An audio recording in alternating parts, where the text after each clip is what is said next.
திருவள்ளூர், ராணிப்பேட்டை உள்ளிட்ட 14 மாவட்டங்களில் இன்று கனமழைக்கு வாய்ப்பு. வானிலை ஆய்வு மையம் கணிப்பு.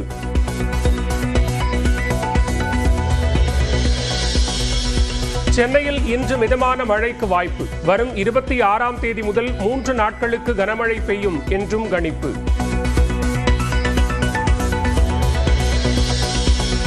வங்கக்கடலில் நாளை உருவாகிறது புதிய காற்றழுத்த தாழ்வு பகுதி. அடுத்த 24 மணி நேரத்தில் வலுவடையும் என வானிலை மையம் கணிப்பு. மானாமதுரையில் வைகை ஆற்றில் இரு கரைகளையும் தொட்டவாறு செல்லும் நீர். தடுப்பணையில் தாவிச் செல்லும் மீன்களை வலை போட்டு அள்ளிச் செல்லும் இளைஞர்கள்.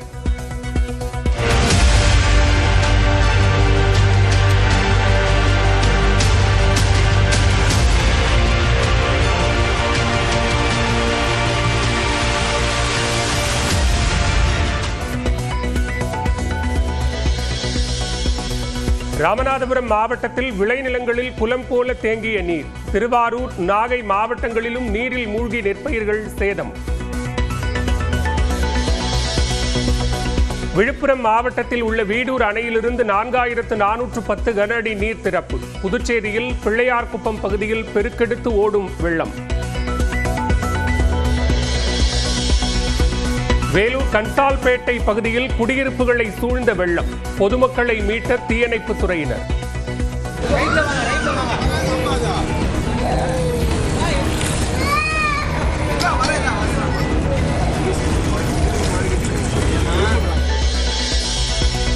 புழல் ஏரியிலிருந்து திறக்கப்பட்ட நீரால் மணலி பகுதியில் குடியிருப்புகளை சூழ்ந்த நீர். வீடுகளை விட்டு வெளியேறிய மக்கள்.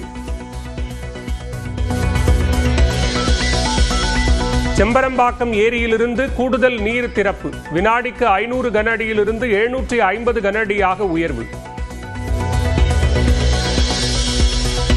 அடையாறு முகத்வாரம் பகுதியில் அமைச்சர் மா சுப்பிரமணியன், எம்பி தமிழச்சி தங்கபாண்டியன் ஆய்வு.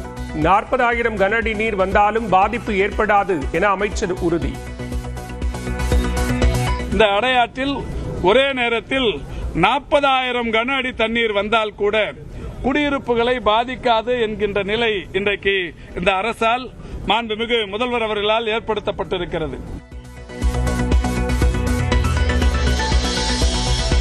கர்நாடகாவில் முழு கொள்ளளவை எட்டிய கிருஷ்ணராஜசாகர் அணை.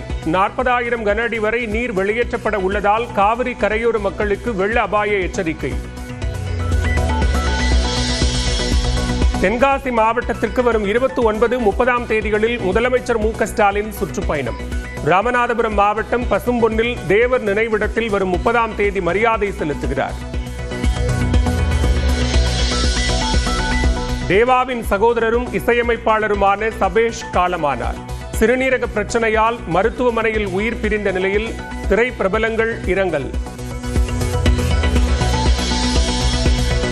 நடிகை மனோரமாவின் மகன் பூபதி காலமானார். மூச்சு திணறல் காரணமாக உயிர் பிரிந்தது.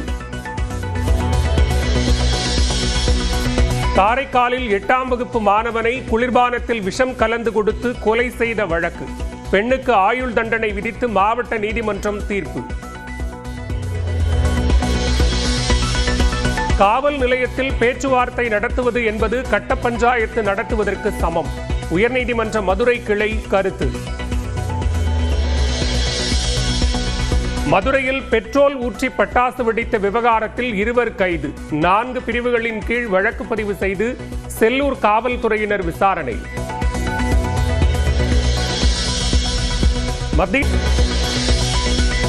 பீகாரில் மெகா கட்பந்தன் கூட்டணியின் முதலமைச்சர் வேட்பாளராக தேஜஸ்வி யாதவ் தேர்வு.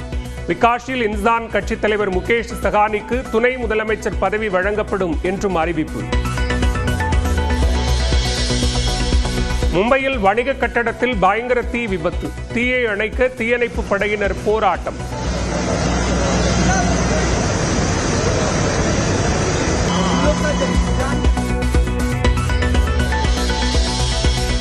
சீனாவின் ஷாங்காயில் நடந்த உலகின் அதிவேக புல்லட் ரயிலின் சோதனை ஓட்டம். மணிக்கு 453 கிலோமீட்டர் வேகத்தில் இயக்கிய அசத்தல்.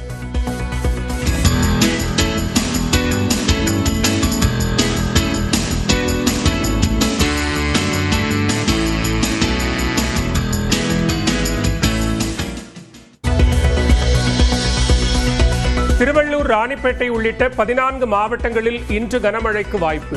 வானிலை ஆய்வு மையம் கணிப்பு.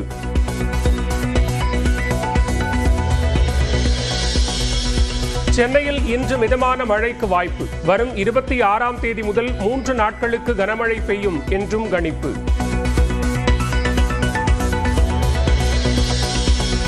வங்கக்கடலில் நாளை உருவாகிறது புதிய காற்றழுத்த தாழ்வு பகுதி.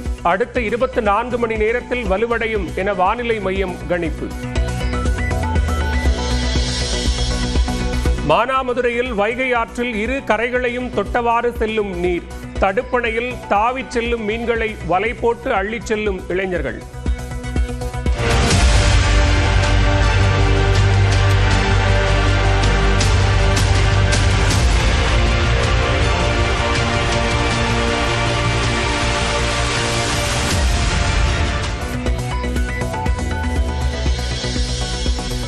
ராமநாதபுரம் மாவட்டத்தில் விளைநிலங்களில் குளம் போல தேங்கிய நீர். திருவாரூர், நாகை மாவட்டங்களிலும் நீரில் மூழ்கி நெற்பயிர்கள் சேதம்.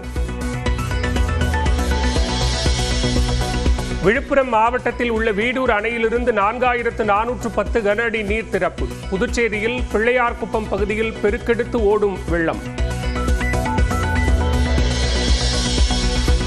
வேலூர் கண்டால்பேட்டை பகுதியில் குடியிருப்புகளை சூழ்ந்த வெள்ளம். பொதுமக்களை மீட்ட தீயணைப்புத் துறையினர்.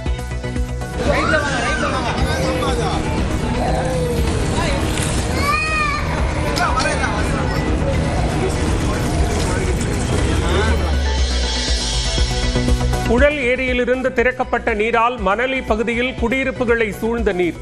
வீடுகளை விட்டு வெளியேறிய மக்கள். செம்பரம்பாக்கம் ஏரியிலிருந்து கூடுதல் நீர் திறப்பு. வினாடிக்கு 500 கன அடியிலிருந்து 750 கன அடியாக உயர்வு. அடையாறு முகத்வாரம் பகுதியில் அமைச்சர் மா சுப்பிரமணியன், எம்பி தமிழச்சி தங்கபாண்டியன் ஆய்வு. 40,000 கன அடி நீர் வந்தாலும் பாதிப்பு ஏற்படாது என அமைச்சர் உறுதி. இந்த அடையாற்றில் ஒரே நேரத்தில் 40,000 கன அடி தண்ணீர் வந்தால் கூட குடியிருப்புகளை பாதிக்காது என்கின்ற நிலை இன்றைக்கு இந்த அரசால் மாண்புமிகு முதல்வர் அவர்களால் ஏற்படுத்தப்பட்டிருக்கிறது.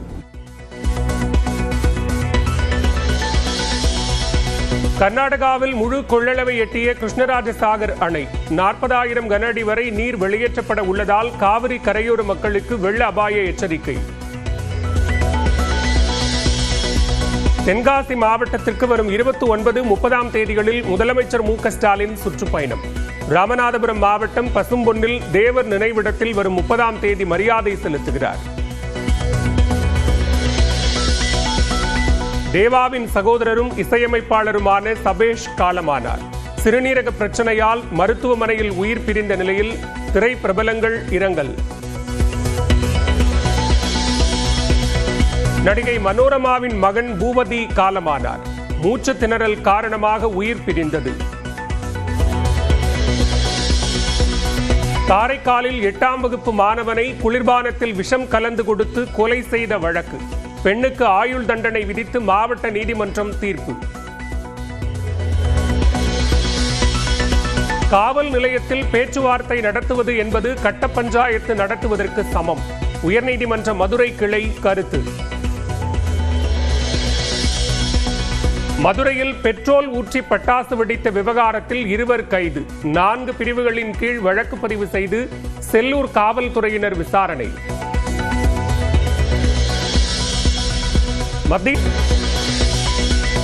பீகாரில் மெகா கட்பந்தன் கூட்டணியின் முதலமைச்சர் வேட்பாளராக தேஜஸ்வி யாதவ் தேர்வு. விகாஷில் இன்சான் கட்சித் தலைவர் முகேஷ் சகானிக்கு துணை முதலமைச்சர் பதவி வழங்கப்படும் என்றும் அறிவிப்பு. மும்பையில் வணிக கட்டடத்தில் பயங்கர தீ விபத்து. தீயை அணைக்க தீயணைப்பு படையினர் போராட்டம்.